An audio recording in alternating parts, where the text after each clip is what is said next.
ta pui sầu âm hạ buôn hạ muối dương từ bài chiประมาณ đón hay nên bài sầu ở dụng ประมาณ ខ្លះ បាទ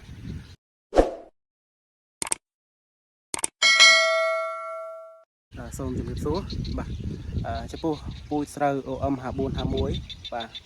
គឺយើងត្រូវធ្វើការបាយជីដែលត្រឹមត្រូវគឺបាយជី3 វគ្គ បាទ មានវគ្គទី 1 វគ្គទី 2 វគ្គទី 3 បាទ ហើយចំពោះវគ្គ 1 ហ្នឹងគឺយើងបាយជីស្រូវអាយុក្នុងពី 15 ទៅ 20 ថ្ងៃ បាទ គឺយើងធ្វើការបាយ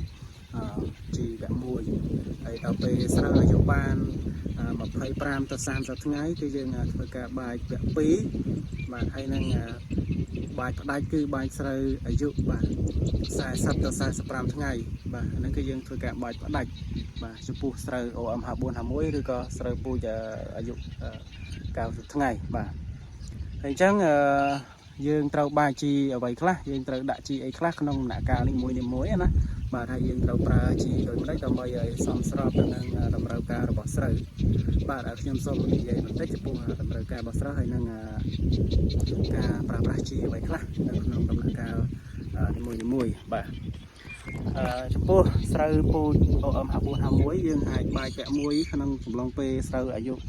បាទ 15 ទៅ 20 ថ្ងៃគឺយើងប្រើបាទប្រភេទអ៊ុយរ៉េបាទជាចាំបាច់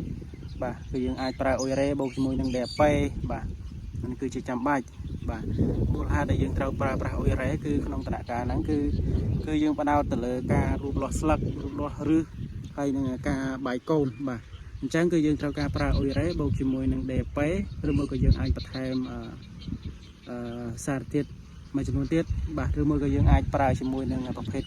កប៉ុសឬក៏ធម្មជាតិអីបន្ថែមទៀតបានដើម្បីឲ្យទប់ទល់កុំឲ្យវាឆាប់បាត់បង់ជីជាតិពីក្នុងដីពេកអញ្ចឹងណាបាទអញ្ចឹងគឺយើងអាចប្រើអ៊ុយរ៉េបូក DAP បាទហើយយើងប្រើកម្រិតណាអាចយើងមើលទៅតាមស្ថានភាពដីរបស់យើងដែលវាមានជីជាតិប៉ុណ្ណាបាទគឺយើងអាចប្រើប្រាស់ទៅតាមទម្លាប់ឬមួយក៏យើងអាចប្រើប្រាស់ទៅតាមគុណភាពដីរបស់យើងបាទយើងអាចថាជីប្រើប្រមាណក្រងប្រមាណ3ក្នុងហាតាបានទេក្នុងវគ្គ 1 បាទហើយចំពោះវគ្គ 2 បាទគឺយើងអាចប្រើដូចគ្នាយើងអាចប្រើ DAP បូកជាមួយនឹងអ៊ុយរ៉េបាទហើយក្នុងគោលដៅនោះគឺយើងចង់បានការពង្រូលដើមនិងពង្រីកដើមឲ្យធំបាទគឺក្នុងធ្វើម៉េចឲ្យដើមវានឹងរីកធំបានល្អបាទគឺយើងចង់បានដើមធំក្នុងដំណាក់កាលស្រូវអាយុ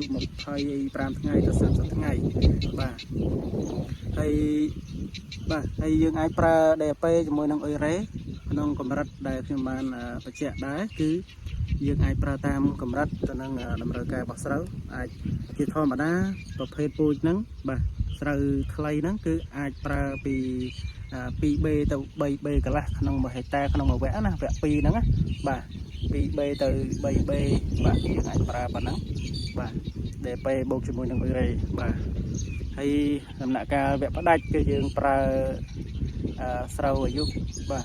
40 ទៅ 45 ថ្ងៃបាទនៅពេលដែលយើងបានប្រើប្រាស់តាមវគ្គរបស់វាហើយវគ្គ 1 វគ្គ 2 បានទៀងទាត់ហើយបាទនោះវគ្គផ្ដាច់ព្រាត់វគ្គផ្ដាច់ហ្នឹងគេហៅវគ្គផ្ដាច់ហ្នឹងបាយជីផ្ដាច់ហ្នឹងគឺវាតែ40 ថ្ងៃហ្នឹងយ៉ាងយូរ45 ថ្ងៃនេះគឺវាចាប់ផ្ដើមឡើងសលៃហ៎បាទវាចាប់ផ្ដើមឡើងសលៃឬក៏ដូចខ្លះហៅកន្ទុយឆ្លាំងបាទទៅពេលដែលវាឡើងកន្ទុយឆ្លាំងគឺយើងអាចបាយជីផ្ដាច់បានហើយបាទប៉ុន្តែបើសិនជាយើងមិនបានមិនច្បាស់ទេបាទនៅក្នុងអាយុកាលប៉ុណ្ណាដែលយើងត្រូវបាយជីផ្ដាច់ទេយើងអាចហែកស្រូវមើលបាទតើវាចេញសលៃនៅអញ្ចឹងណាបាទយើងហែកដើមស្រូវមើលនៅក្នុងគល់វាណាវាមានសលៃស្រូវវាមានគេហៅថាកន្ទុយឆ្លាំងហ្នឹងគេហៅថាកំណើតគួរគឺវាចេញមកយើងហែកទៅឃើញបាទបើសិនជាឃើញចេញសលៃហើយវាមានកំណើតគួរហើយយើងអាចបាយផ្ដាច់បានហើយបាទហើយការដែលចេញហ្នឹងគឺស្រូវអាយុ 40 ទៅ 45 ថ្ងៃហ្នឹងឯងប្រភេទ OM 54 51ណាបាទគឺយើងអាចបាយផ្ដាច់បានហើយការបាយផ្ដាច់គឺសំខាន់បំផុតគឺសារធាតុដែលសំខាន់បំផុតគឺកាលីបាទមានការចូលរួមជាមួយនឹងអ៊ុយរ៉េខ្លះបាទតែសំខាន់បំផុតគឺកាលីបាទគឺយើងបាយវាទៅដើម្បីការបំពន់គ្រាប់ណាក្នុងគោលបំណងគឺបំពន់គ្រាប់បាទកាលីគឺយើងអាចបាយផ្លែឈើបាយ20 15ឬមួយក៏បាយឈីកែងឬមួយក៏បាទ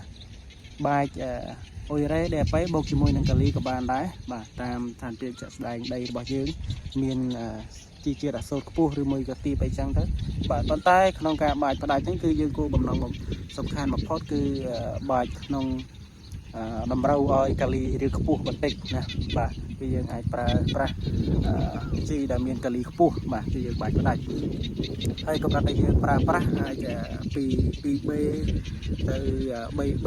បាទក្នុង1ហិកតាគឺយើងអាចប្រើប៉ុណ្ណឹងបានបាទអញ្ចឹង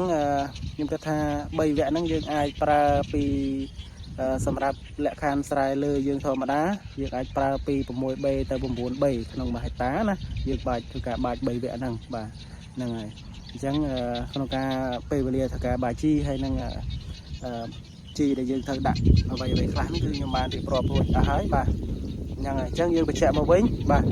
ស្រូវ OM5451 គឺយើងអាចបាច់3វគ្គបាទវគ្គ1គឺយើងប្រើអាយុស្រូវ